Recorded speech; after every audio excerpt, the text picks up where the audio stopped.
Thursday on Overdrive. Gord Miller sitting in one more time for Brian Hayes.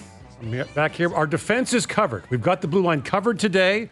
Frankie Corrado is with us from his home with his jersey in the background. See, Frankie's got his own jersey in the background. Notice Jason Strudwick has other players in the background. So I think Struddy's got Bo Jackson in the back there, a little bit of Mark Messier. By the way, Struddy, we were talking yesterday about great multi-sport athletes, and I feel shame that I didn't mention a great Canadian, Lionel the Big Train Conacher, who is in the CFL Hockey Hall of Fame, the Boxing Hall of Fame. He played everything. One day, he played for the Argos in the Grey Cup game, scored all their points, took a cab across town, and played for the Montreal Maroons that night. What? Against the Leafs. So there you go. So, I didn't mention the Big Train, some Canadian content on that. A monster. So what year is this? This is like the 20s and 30s. That's incredible. He was Canada's athlete of the first half century. Really? Yeah. Gretzky. I'm not familiar with him. Yeah. That's incredible. And his brother Charlie Conacher, big-time goal scorer for the Leafs. So Lionel Conacher, his brother Charlie, and his brother Roy are all in the Hockey Hall of Fame. Roy Conacher set the record for rookie goals that was later broken by Teemu Selanne. Really? Yeah. It's pretty amazing to hear about athletes like that. And then you got guys that only played hockey growing up, and then when the two-touch game starts before the game, they can't kick the ball and they have no idea where it's going. Scary. There's different there's different tiers of athletes. I always got a kick out of the one sport guy that had no idea how to throw a football, couldn't throw anything, couldn't kick a soccer ball before the game. Guy, one sport, hockey. That's it. I think Phil Kessel was especially bad at two-touch, as I recall. That was not his game. I can't remember if Phil, I played with him in Pittsburgh. I actually cannot recall if Phil played. I think he did, but I don't remember him being that bad. But the Europeans were always so good. Oh, of course, right? They were always so much better than us. This is a game where, if you've not played it, some call it sewer ball, where basically you gather in a circle and you kick a soccer ball around, and whoever makes the ball go out of play is out. Mm-hmm. Until you get down to two guys who face off for the championship. But glad to have two great D-men with us. You've got the corners covered. You got the front of the net taken care of. I think I'll be honest with you. I think the left side of the ice would be okay. The right side of the ice would be an absolute gong show, just extreme liability. But that's okay. I'm happy we got Struddy. Struddy would take care of me out there. Okay. So who's the puck mover in the pair, and who's the stay-at-home guy? Hopefully our centerman. Yeah. Okay, you know what? I gotta say this. Struddy, I've known you for 30 years since you played in Kamloops. Frankie, I've known you a long time. One of the great things about you both is that you're both very self-deprecating, very humble, and you like to, make jokes about your career. But I do think it's important to remember that you were both NHL players. And that's a very rare feat among athletes. That is a very rare accomplishment.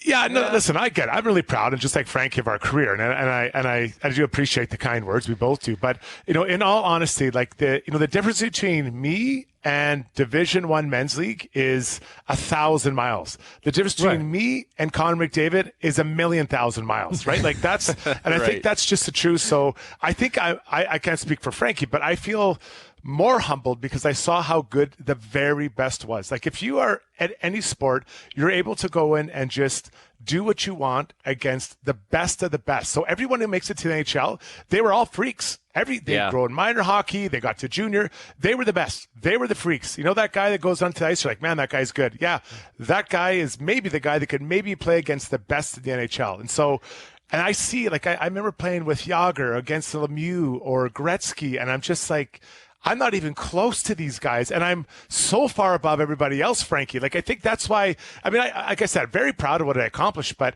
I think I'm also very realistic, right? I know that it's still so far to get to that Hall of Fame level that, it's incredible how good those guys are. It feels like light years away. It always amazed me, Struddy. If I was playing a game and my assignment was the fourth line and a little bit of the third line here and there, I could get through that. I felt like I was pretty comfortable.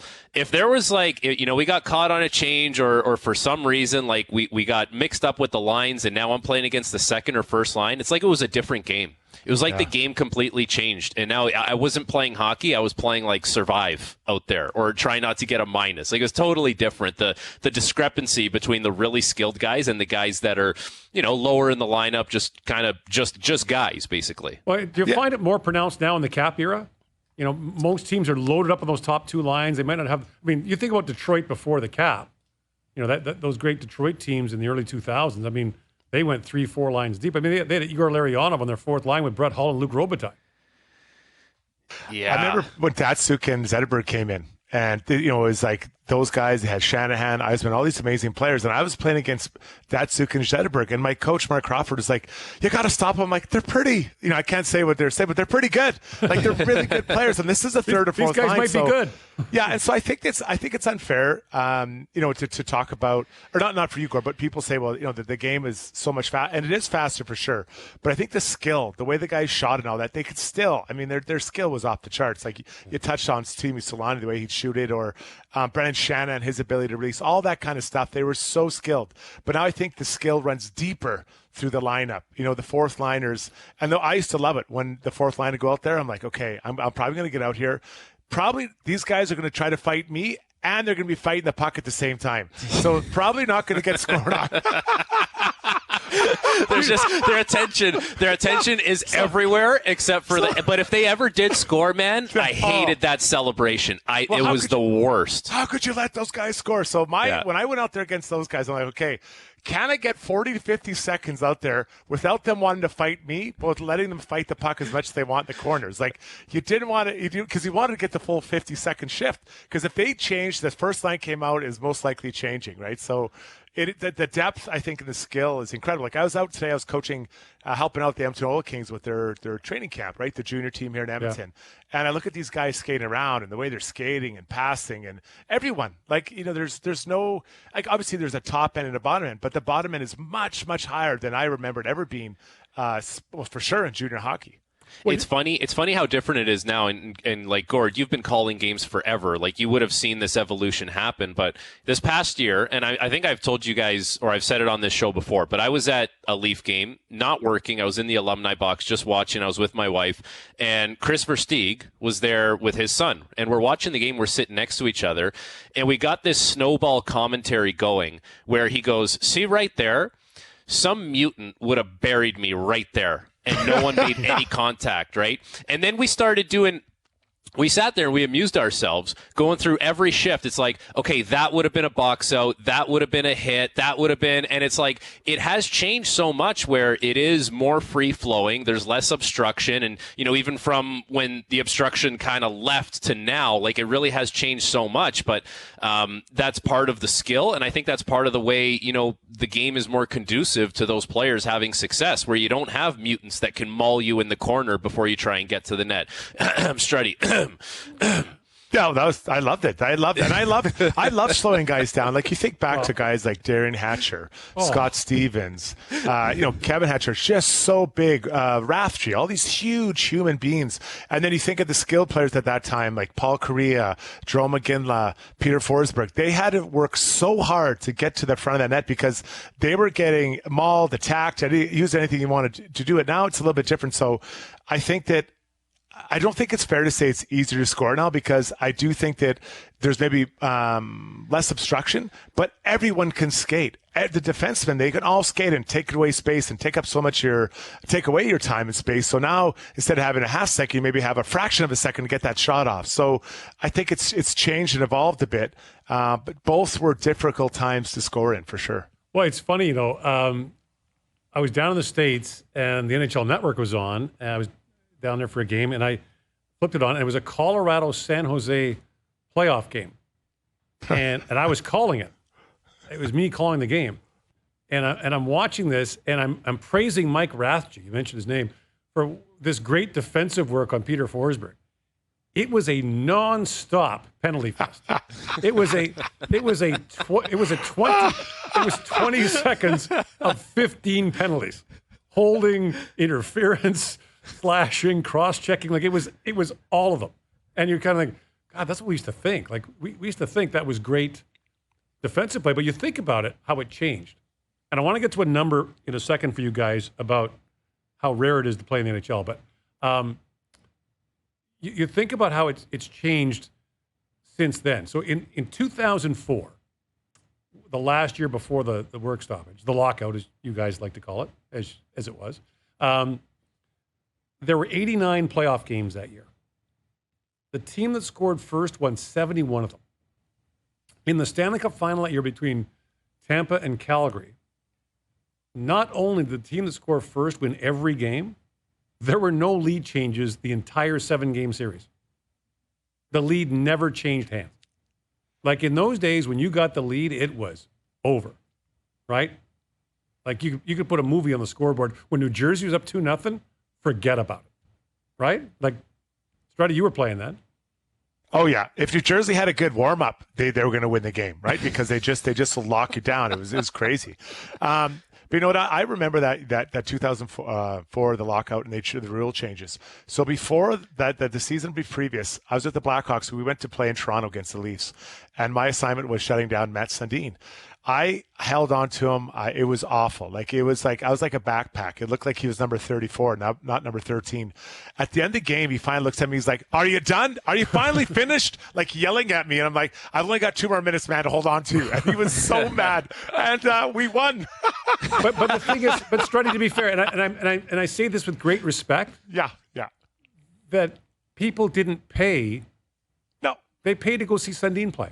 They did, and the problem was. Listen, I think the changes John have been, and this is why. Madden water skiing behind, Mario Lemieux was not what people wanted to see. No, and listen, I think the change was I think it was a healthy change, and because what it did in my eyes, even as a D-man, when I used to go back to get the puck, guys were hooking me, and slashing and all that stuff. So now I was freed up to make my plays, like I'm not suggesting I was going end-to-end, but at least I was going around the net without getting hooked, and I could make the clean pass. So I noticed a real difference the next season, right, when we started up again. Right. So I thought that was an advantage. But you had to, I had to figure it out quick. Okay, I can't maul anymore, so now you got to defend it with your feet. And that's what I tell kids all the time. You have to be in the right place all the time defending. You can no longer have your stick parallel to the ice. You can't hook. You can't hold. So you got to use your feet to stay between the man and the net. And I think that I give the D-man a lot of credit today. Like that's how you have to do it, right? And that's to me what being hard to play against is now. Whereas in previous, in that time you're talking about, Gord, it was the Mike Rathjes and the Strudwicks of the world just holding on to everybody like, you're falling off a mountain. Well, and that's why a guy like Quinn Hughes, wins a Norris last year, because it's not just his offensive ability. Like watch the guy defend. He skates with you the whole way. He just keeps his stick there the whole time. And just by accident, he's going to poke it off your blade, like a lot of the times. And like even the kid in Montreal that's going to be coming up, Lane Hudson, like we got to do his last 2 games of the year in Detroit. Like he's a really small kid. He's super gifted with the puck. Right. But I watch a kid play. I'm like, his feet are always moving. He's always between his player and the net. Like that's kind of what you're doing nowadays. If you can add a little bit more, if you're a bigger guy, that's great. But I mean, that's like the industry standard right now for defense. And you talk about the lead changes. How many times last year did teams go through spells where they were blowing leads left, right, and center? I feel like games are you never know. Now there could be 10 minutes left in a game. A team is down 2 or 3, and that game is not over. By the way, coming up, we'll talk to Rex Hoggard at the bottom of the hour, Golf Channel writer and analyst, about the Tour Championship, just underway now in Atlanta. Also talk to Jason Strudwick, another good defenseman, coming on to talk about what's coming up in the NHL. And there's some news today. Excuse me. We've got potentially some interest by the Leafs in Max Pacioretty, among others. Ryan Dinwiddie, the Argos coach, will join us at 6 o'clock. And Brandy Wilkerson, the beach volleyball star for Canada at the Olympics in Paris, will join us as well. So I was thinking about how rare it is to play in the NHL. I want to ask you guys a question. Give me a guess how many players you think roughly have played in the National Hockey League. Ooh, is it 5,000? More. I think it's around 10,000, I bet. Just a little shy of that. Yeah, Struddy, you're just shy of that. It's just shy of 9,000 skaters and goalies. How many successful summits have there been of Mount Everest? I have no idea. 13,000. Just over 11,000. Wow. So playing in the NHL is a rarer accomplishment than summiting Mount Everest. Look at that. I wonder what's harder. Yeah, we play in the NHL without taking oxygen up, right? Everest, a lot of people use the oxygen. That we know of. That we know of. the only sniffers. The only it oxygen, takes the sniffers to wake themselves up. The only oxygen you're getting is if you stay the night in Vegas and you put in a shift at the casino and they're pumping in the oxygen for you. Have you seen in Vegas, by the way, they have like the booths set up with the oxygen and the like you go into this like tent and they give you like pure oxygen to kind of help you get through the night before? I always thought they were just pumping it through the vents in those places. Like all of a sudden you get to Vegas and you're like, wait a second, I got a little more juice in the tank here. Maybe I will go to the tables a little bit late night. Well, no clocks and no windows, right? I suppose, but no clocks in casinos. There's no windows. Yeah, they don't want you sitting there going, oh, the sun's coming up. I should probably get out of here. I would have loved to play it in Vegas. Just one game. Like I couldn't imagine how much fun it would have been. I just got my schedule and I'm going to Vegas, but the game's I'm going on a game day. Are you? Game day, yeah. Do you want to hear something terrible? I was up with Pittsburgh, and Billy Guerin calls me into his office, and this is like a day before the Vegas trip, and I was like a healthy scratch as always, so I wasn't going to play. So you can imagine, your mind starts wandering. What kind of Vegas trip could this be? Calls me into his office. He goes, we got to send you back down to Wilkes. I'm like, oh man. Any other trip? Can you do it for like the I don't want to disparage a city, but just give me a different let's do it for a different road trip. What did you guys think of what Nashville did last year when the team was kind of in the toilet for a bit? They played really bad. It was just after the All-Star break. They played badly at home against Dallas, had another clunker, and so they were supposed to go to Vegas a day early to go to the U2 show at the Sphere. And Barry Trotz, the general manager, and Andrew Burnett, the coach, said, no, we're not going a day early. We're going in a schedule. Yeah. I was on record saying that was a terrible idea because, that you want the guys to keep building and having some time together, and it's a fun event they're all looking forward to. And I was completely wrong because correct me if I'm wrong, Gord, I think they went on a hell of a run after that. I think they on 18-game point streak, did they? Yeah, they went on a heater. Then, they quite frankly, they played well enough. They could have beat Vancouver, maybe, if they get a couple more goals, right? Yeah, like that was it. They had a hard time scoring too. So I was wrong, completely wrong. You know what? I think from the players' point of view, I would always side with them. Like, why do that? You don't need to do it. But I remember being in those kinds of situations. It's like they're throwing you a bone, and you kind of do have to earn those types of things. I don't know. Like you're not always entitled to whatever you want. Like it probably was the right move in hindsight. Yes, the points, but I just think like the message it sends. Like if we're throwing you a bone, you got to be throwing us a bone. And at the time, Nashville wasn't doing that. So I want to ask you both. There is talk about the Leafs, kicking tires on some veteran guys who might give them some depth scoring. A guy like a Max Pacioretty who's had 2 Achilles tears. James Van Riemsdyk, who's been here before. The narrative on the Leafs has been interesting in the playoffs in recent years, and most of it is that they're too top-heavy at forward. They're not good enough on defense or in goal. But the truth is, and Frankie, you know this very well, they don't score enough in the playoffs. The issue has been they haven't scored. So do the Leafs need to add some more depth scoring? You know what? I like the name JVR, not even just because of the nostalgia of the fact that he was here, although that helps, like familiarity with the group. I mean, there's been a lot of turnover, but I think for a guy that would be playing lower in the lineup and probably on your second power play unit, like that makes sense to me. Because you talk about scoring, it's like the power play always seems to dry up in the playoffs. And if you could find an extra goal that you don't account for here and there over the course of a 7-game series, that would help. And I think JVR is more, like he's more inclined to do something like that where, Pacioretty's been a really good player for a long time, but 2 Achilles tears, hasn't been healthy. He's not the most fleet of foot. I know JVR isn't, but JVR never was. Like Pacioretty, when he was at his best, he used to fly around the ice. Like I think if I was weighing one or the other, I would be leaning more towards JVR. But I do believe you're right, Gord. Like scoring has been a big issue. Goaltending hasn't really killed them. Defensive breakdowns for the most part haven't killed them. Like they were always designed to outscore teams, and they just simply don't do that in the playoffs. Yeah, the top heavy. I love that analogy. I think that's a great one. The concern about both those guys is, are they able to find a way to contribute much further down the lineup than they're used to? Because it's not the same. You're not getting that 15 minutes a night or whatever you're accustomed to. You're dipping under 10, and there's some nights you might be dipping under that. And you're not playing with the same level of player, right? Like you're not playing with number one centers. So can you figure out how to manufacture stuff in more of a bump and grind kind of way rather than a skilled way? And they're both smart players. They've got to be both close to 1,000 games, I'm guessing. But that'd be my concern. So listen, we might sign one of you guys to understand this is what it's going to look like. You might be playing with, I don't know, Connor Dewar. I mean, no disrespect to Connor Dewar, but that's a long ways away from Austin Matthews feeding you pucks on a slide here.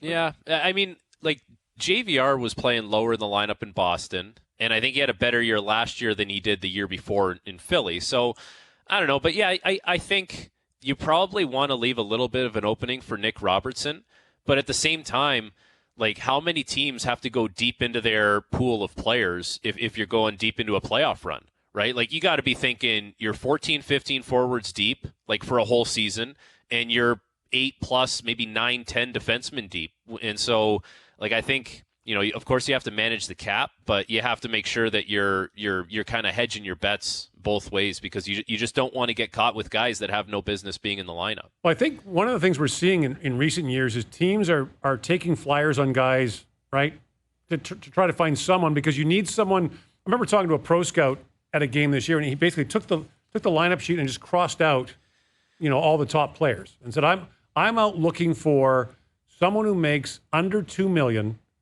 that we think could help our team. I need to find someone that we think could catch lightning in a bottle, maybe a really young guy, maybe an older guy that can help our team. And a lot of teams are doing that, right? I mean, we're going to see a ton of PTOs this year in training camp. Yeah, and we'll see a lot of D-men too, like Struddy in Edmonton. Like, don't you think there's right-hand shot defensemen coming in on PTOs, whether it's like Shattenkirk or Schultz or Barry? Like, that's got to be a prime destination for a right shot defenseman on a PTO. Yeah, I think it would be. You talk about Schultz, Barry, Shattenkirk. All these guys are, D'Angelo's out there, so pretty skilled guys. Probably, past the midpoint of their career, more towards rounding third base on it. So, if you're the Oilers or another team, are these guys going to be able to play second pairing minutes, or are they third pairing guys? And if you're bringing them in to be third pairing guys, you already have guys to be the third pairing. So does it make sense to bring them in? And you do. That's your answer. You do. Like these guys, they're available because they're probably not legit top 4 guys anymore. Right, but you kind of have for the Oilers specifically, they have like Stetcher, they have Emberson, they have Josh Brown. They have 3 guys that kind of can fill that spot. So does it make sense to get a fourth? It's not quantity. You need one quality guy after trading CC away, right? So, I think that the way that the summer gone, we've surprised them. Maybe they wouldn't have signed some of those guys like Stetcher or Brown if that would have happened. If they would have known this was going to happen, they would have brought a guy like Barry or who was beloved here by his teammates. So I don't know. I think a PTO makes sense, a contract. I'm not sure if it makes sense in the short term because I don't really know. Does it fill a need, or is it just another contract? And then are you letting down a veteran? Because I think you have to be also, really honest with the veteran. Say, hey, man, this is where you're going to play or you won't play. There's a chance you could be in the minors, right? Like there's a possibility that could happen. Well, you know what this underscores, guys? How important it is to have good third pair D-men like we have on this show today. You nailed it, Gord. Hello. Absolutely. This underlines the importance of depth, and we have lots of it. Still to come, we'll talk to Rex Hoggard up next. The Tour Championship has a great format, and it's great. Scotty Scheffler began the tournament with the lead. We'll explain how that works and what East Lake looks like. The East Lake looks like the championship course, which has had some changes this year. That's all coming up on Overdrive on TSN Plus, the app, and your home speakers. And the boys are back on Tuesday next week. Hayes, Noodles, and the Old Dog will be back then. Frankie Corrado and Jason Strudwick have an NHL season to get ready for. But let's talk now. We'll turn our attention to golf. And the end of the PGA Tour season is the Tour Championship. And this is a great event. For those who aren't familiar with how it works, it's the end of the FedEx Cup playoffs. And so basically, players are given almost a handicap, you want to call it that, a seeding going in. So Scotty Scheffler leads the FedEx Cup standing, so he goes in at 10 under par. He begins the tournament at 10 under. Xander Schauffele next at 8 under par. So that's how they start the tournament, and then they play. So, for example, today, Colin Morikawa, he's 5 under for the day. So he's now 9 under for the tournament, 2 shots behind Scheffler, who birdied the first hole, now minus 11. What do you guys think of this format? I think it's, on the surface, it looks goofy, but it's something different. Like, I think golf has been craving something that is different from time to time, something that, entices some kind of entertainment. Not that it's not entertaining, but there's an added element to it that I kind of like. And it may seem a little goofy, but I'm okay with it. And I think you work so hard throughout the course of the season to kind of get yourself to a certain place in your game and in the standings and all that kind of stuff. So it makes sense that you do start with a lead for this one. Yeah, that's where I was going to go. I think it rewards guys who have a good regular season to, or not playoff, I guess, right? It's like, you get home field advantage in different sports. So here he gets a pretty big advantage, especially against some of the guys that are even or -1. But, you deserve it. So maybe it makes those guys, dig in a little harder in some of those tournaments to rack up those points.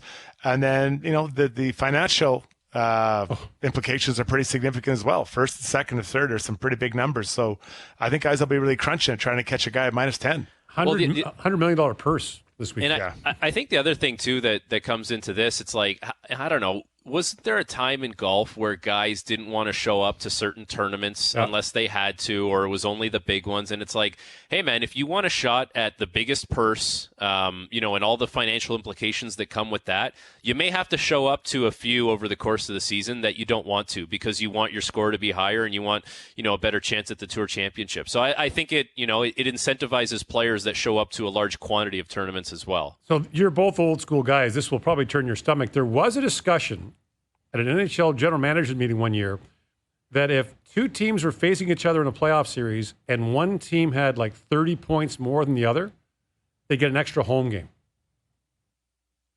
In the series? In the series. So they'd get 5 home games to 2 instead of 4 to 3. Yeah, I don't know if I agree with that. I think that's a bit unfair to the fans, right? I think I understand what they're trying to do, but I think the fans want a chance to cheer on their team. And even if you're 30 points behind, they should still have that ability to get to a home game, see the big guys get out there. So I'd be more thinking about the fans than about the players. Plus the gate revenues, right? Like the team. Good point. If I'm the owner, I'm not giving up my gate revenue. No way. Win more games. I guess, but as the owner, it is somewhat out of my control. Yeah. Would you guys ever want to see a world where the number 1 ranked team gets to pick who their first round opponent would be? So the Professional Women's Hockey League did that this year, and I think that gives great incentive to the team that gets picked. Oh, of course it does. You think we're so bad. we represent your best chance to advance. I don't mind that idea. The problem with it is, and a lot of people in the NHL would like to see 1 to 16 playoffs, like 1 plays 16 and so on. The travel's too much. Like it's already too much during the season, right, because now you're going, like if you're in the East, you're going to California every year. So now the Rangers finish first overall, and Anaheim's 16th, and you got to go to Anaheim for your playoff games in the first round. Florida, Edmonton. Ask those guys what they thought of that. And that was the final round. Imagine that's a first round series. Jeez. I remember 1 to 16. It happened for a couple of years, and it was impossible. I mean, you just had teams traipsing all over North America. Now, Western Conference teams would point out, and Struddy, you know this well, they travel way more than Eastern Conference teams. When Vancouver played the Rangers in the Stanley Cup final, the Rangers beat the Islanders, Washington, I think, the Devils in their 3 series. And Vancouver had gone like Dallas, Chicago, Toronto, you name it. Well, we're going to turn it back to golf for a moment. Rex Hoggard is a Golf Channel writer and podcast host, keeping a close eye on the Tour Championship. And Rex, we were just talking about the format for this, first of all. I like it. I like this idea of kind of seeding players like this. What do you think of it? I think it's hard to wrap your mind around this morning before guys went off. Like, it's just odd. I understand when Scotty Scheffler talks about it's just a strange feeling stepping to the first tee with a 2-shot lead over the guy in second place. I think the second everybody's got a shot in the air and you just have a leaderboard and you don't have to breathe too much into, okay, he started here and finished here, I think it's exactly what the Tour was trying to get to, which is they needed a way to make the Tour Championship the big finish they wanted it to be. They couldn't have 2 champions like we've had in the past where one guy won the event and another won the FedEx Cup season-long race. You didn't really want that because then all of a sudden you've got competing interests. I think what they've created is a very good compromise on where they were just, say, 10 years ago.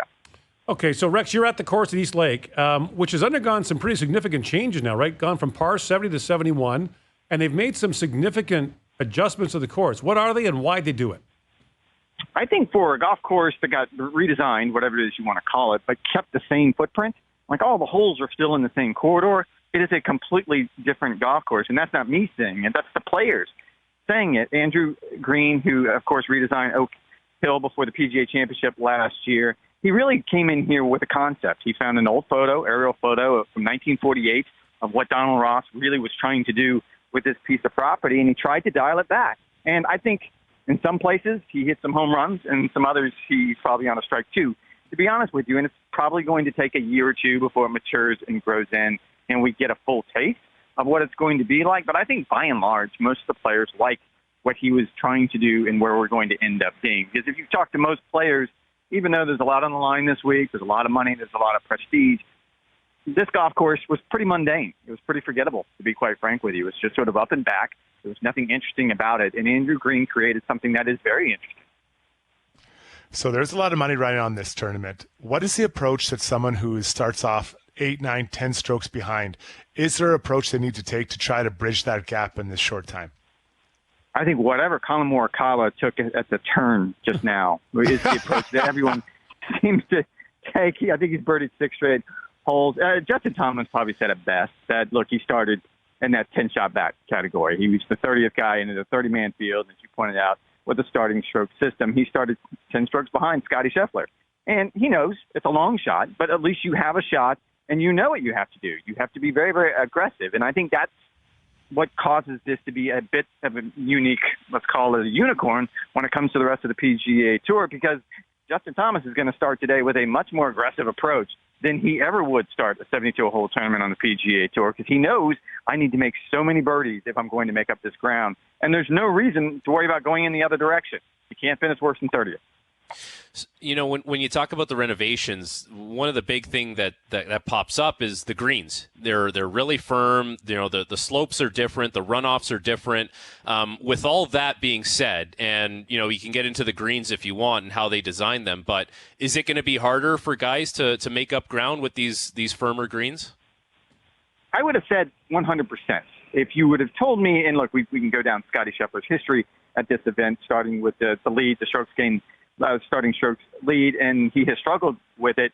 Of all those years, I felt like this was the best time to have that lead, because I felt like, because of what you just pointed out, the fairways are firm and fast. The greens are very, very firm. It's going to be hard to give yourself too many birdie opportunities, and I felt like that suited Scotty Scheffler, that all he had to do was come out and play decent golf. He didn't have to do anything special, and he was probably going to be in a good position. That was before we started seeing a lot of the red scores, and they're coming on the second 9, and I think we're going to see that. That's going to be the theme throughout the course of the week. And I think as it goes on, it'll become much more difficult, but you're not necessarily seeing it in the first round. Well, with Rex Hoggard of the Golf Channel, Rex, Taylor Pendrith of Richmond Hill, Ontario, had quite a day, a 5 under par 66. He's now 6 under the tournament after beginning of the day, 1 under. So it looks like the course can be scored on.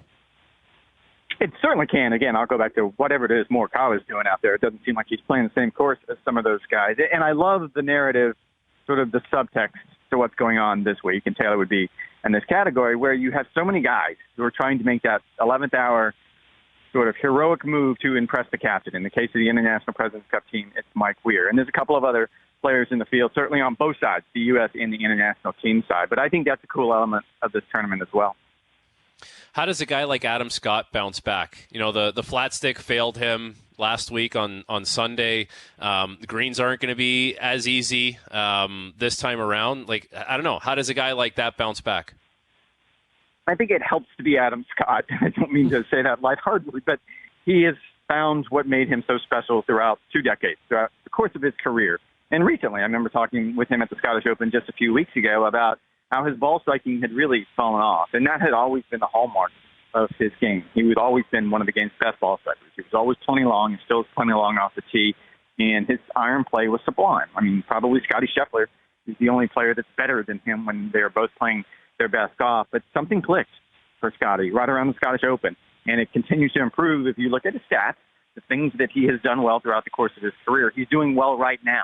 So that said, that makes it easier coming off a week like last week when you had a chance to win, and you're right, the putter let him down. But if you're Adam Scott, you've been in this situation before, and you know you're still going to just keep giving yourself opportunities, and you just hope some of them fall. Rex, can you take us into the mind of Mike Weir? What would he be looking for in the players in this tournament or even the previous ones to pick his group? I think when you kind of break this down, I had a long conversation last week with Jim Furyk about this on the U.S. side, and I think Mike's probably going to tackle it from the same perspective. And I don't think either one of them are big analytics guys. I don't think they're going to be pouring over the stats like maybe previous captains for both the President's Cup and the Ryder Cup. The way Jim explained it is you want to see who's going to fit into the team. You want to see who wants to perform under the pressure that comes with these matches. You want to see someone who has guts, which is why it's irrational to think, but I think both captains are going to pay very close attention to what happens this week. This has been a 2-year process, and it would be ridiculous for us to sit here and say that, okay, it just comes down to this one tournament, essentially a 72-hole qualifier for Mike Weir's 6 captain's picks. But there is something to it.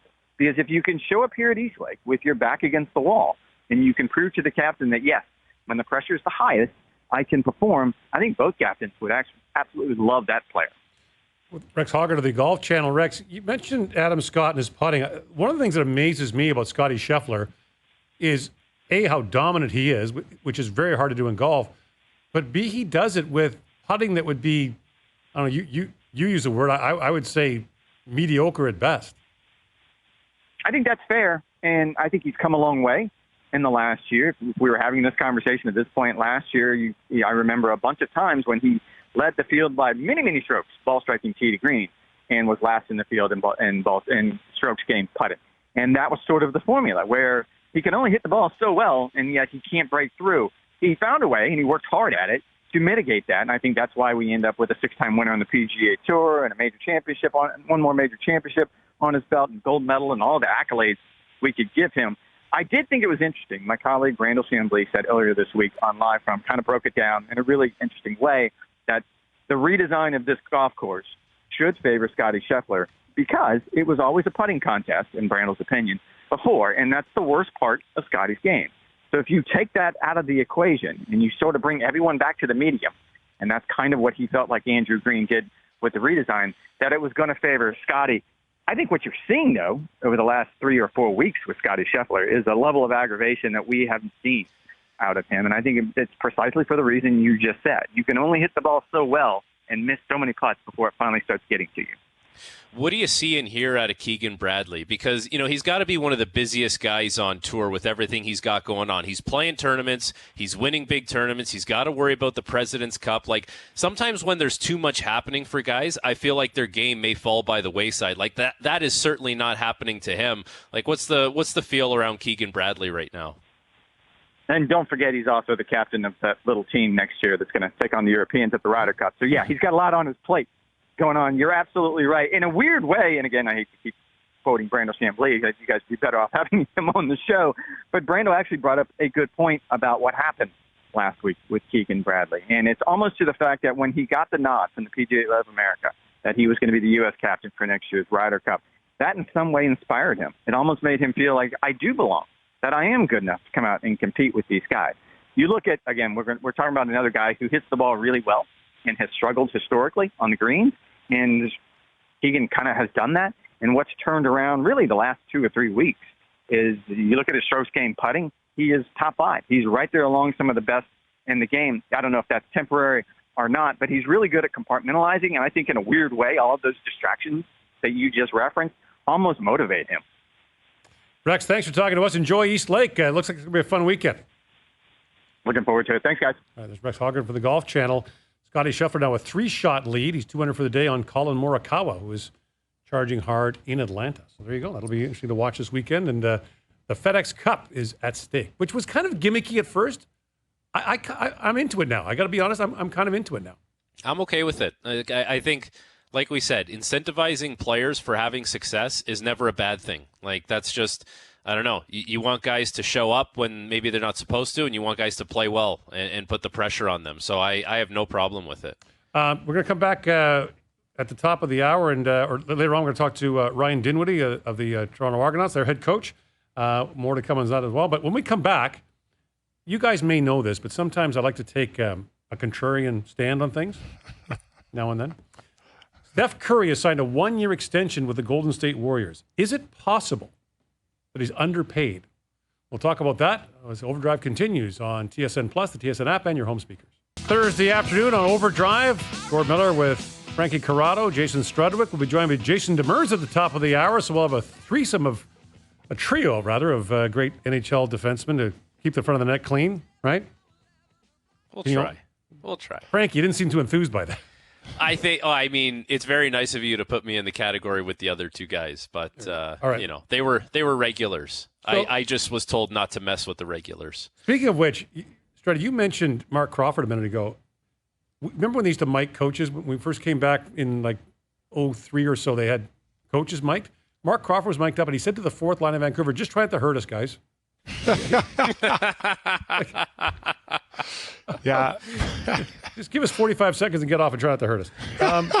So listen, Steph Curry has signed a 1-year extension with Golden State for $62 million. They'll make $178 million over the next 3 years. They'll keep him in Golden State through the 26-27 season. So this is a bit of a contrarian argument. It's hard to say that someone who makes over $60 million is underpaid, but when you consider the fact that Golden State built a $1 billion arena basically around him, other players too, but basically him, you could argue that some of these guys are actually underpaid, can't you? I don't know if it's the arena like specifically, Gord, but I do see it as maybe Steph saying, I'm coming off a Summer Olympics where I had a really good performance. Like, Golden State is probably not going to be a great team next year, and he's going to be 37 in March. So if you try and do this extension next summer, is it $62.6 million waiting for you? Like, that remains to be that would be an unknown at this point. Right. All right, let me take a shot at this. When he arrived there, the team wasn't worth that much. They weren't that good, and they didn't have the building you're talking about. And there's been other players, but he is the point man who has made that team very, very rich. Like, we're talking billions rich. Everything's gone up so much. So I'm not saying this is a golden parachute, but I think it's just a way of acknowledging, saying thank you. We'd like you to play maybe he said, I want to play 3 more years and we're going to top that up and make it $60 million. He's made a lot of money, but off of his work, the team, the owner has made a ton of cash, a ton. So I agree with you, Gord. Maybe by that in 3 years, he'll still be at the playing same level where, what do you have, 20-some points a game last year? Maybe not. Points, yeah. But the thing is... I saw him in the gold medal game in Paris. He looked pretty good there. Yeah, but I mean, 3 years from now, right? Sooner or later, you're going to lose that fight, right, of age. Time is undefeated, but yeah, I will say this. They owe him. They owe him because he's put so much money into their pockets. And Frankie, I'll talk about a former teammate of yours. I think Sidney Crosby's the most underpaid player in sports. Yeah, I would agree. I would not argue that for 1 second. There's a $1 billion billion arena built $8.7 around him. million. Sidney Crosby makes, what does he make, a tad more than Tim Stützle? No offense to Tim Stützle, he's a good player. Sidney Crosby is one of the best players that's ever played this game. And, the marketplace was different when he signed the contract was different, all that kind of stuff. But you're right. Like, he is criminally underpaid and has been for quite some time now. They moved across the street from the Igloo into the new building, which is, full every night. I mean, the franchise value has increased dramatically. I mean, their TV rights, everything that goes with it, sponsorship, suites, you name it, is a lot due to the success of the team, and a lot of that success is due to Crosby. And listen, I don't know Sid. I don't know if he is upset that he didn't make more money. But to me, if I'm an NHL player, he is the case study of why you don't sign long-term contracts. Now, at that time, Frankie said you could sign, a 1,000-year contract. But that's why you don't. I mean, he's been criminally underpaid for a long time, and maybe it doesn't bother him. I don't know if it does. It doesn't, because he wants to win more. Like, his legacy is the Cups, right? His legacy is the Stanley Cups. And he's going to go down as one of the top I don't know, 5 players in history, maybe. Well, that's a good case study out in Edmonton now, Struddy. Like with Leon Draisaitl, does he want to take an 8-year deal and then the marketplace looks very different in year 5, 6, 7, and 8, or is it going to be the Austin Matthews model? Like I'm sure there's a lot of intrigue in Edmonton as far as what that's going to look like. All right, oh, so for sure. That's all, and that's and Connor McDavid gave some money back, right? Like McDavid left some money on the table in Edmonton. I wish someone would have said that about me. Man, Strudwick left some money on the table. I wish they would have said, boy, that was a terrible contract. We should, I wish I would have just one time. Jeff Finger. I wish I would have got the Jeff Finger. No, but I'd have been so happy. What you want is they said, no, Strudwick got every nickel. He got every nickel he could. He was never underpaid. Jason Strudwick never left a nickel on the table. He was good for the PA. He made sure he got every penny. Or as players like to say, boy, the game's been good to him. Or you know what it is? Some guy calls his agent. He goes, "Did you see what Strudwick got? If he's making that, I should be making double what he's making." Robbing the league for years. We will come back with Jason Demers at the top of the hour, the NHL Network analyst. There's lots to talk about. It's rookie camps opening next weekend. It's all coming up on Overdrive on TSN Plus, the app, and your home speakers.